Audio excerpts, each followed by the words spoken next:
Bismillahirrahmanirrahim. Je, ni ipi hukumu ya kupiga mbizi mchana wa mwezi wa Ramadhani hali ya kuwa mtu amefunga? Tabaan, tunapokuja kuangalia suala zima la kupiga mbizi ama kuogelea mchana wa mwezi wa Ramadhani hali ya kuwa mtu amefunga, kuna sura tofauti tofauti ambazo inatupasa tuzielezee. Sura ya kwanza ni mtu katika mchana wa mwezi wa Ramadhani amekwenda kupiga mbizi, iwe ni baharini, ameenda labda Coco Beach au labda bichi nyingine zozote, au la ameenda katika swimming pool yoyote kwa ajili ya kuogelea.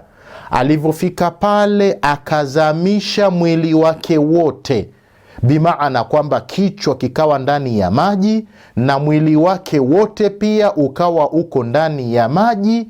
Katika sura kama hii, kauli mashuhuri ni kwamba huyu mtu kama atakuwa ni mwenye kukusudia kufanya hivi, saumu yake itakuwa imebatilika.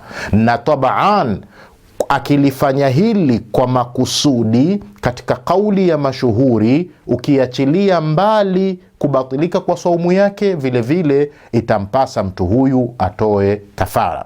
Sura ya pili, la mtu huyu amekwenda kupiga mbizi, alivyofika pale kama ni kwenye swimming pool au ni baharini, akazamisha kichwa chake chote ndani ya maji, kiwiliwili chake kikawa kiko nje. Kichwa chote kipo ndani ya maji, lakini kiwiliwili akakibakisha nje. Katika sura kama hii, vile vile kauli mashuhuri ya maulama ni kwamba mtu huyu funga yake itakuwa pia imebatilika.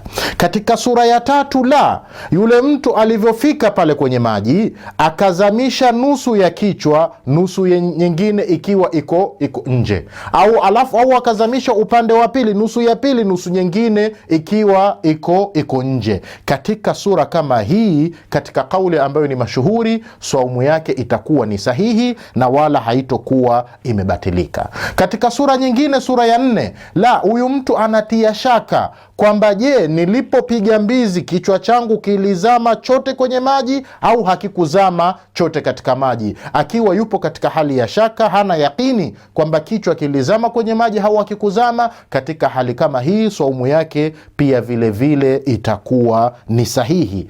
Katika sura ya tano, la huyu mtu hakukusudia kupiga mbizi, amekwenda baharini au amekwenda kwenye swimming pool kwa ajili ya kupunga hewa, mtu akaja akamsukuma akaingia kwenye maji biduni ikhtiyarihi, pasi na khiari yake, kwa maana hakukusudia. Au la, sura ya pili, alisahau kwamba huyu mtu amefunga. Yeye alisahau kwamba mimi niko ndani ya mwezi wa Ramadhani na nimefunga, akaenda, alikuwa ana mazoea, ana ada ya kwenda baharini, sasa akawa amesahau kwamba amefunga. Alivyofika kule akaanza kupiga mbizi moja kwa moja, pasi na kufanyaje? Pasi na kukusudia. Mtu huyu saumu yake itakuwa ni sahihi, lakini kwa sharti. Sharti hilo ni lipi? Pale atakapokumbuka tu kwamba amefunga, yuwampasa atoke kwenye maji katika hali ya haraka bila ya kuchelewa. Wassalamu alaikum warahmatullahi wabarakatuh.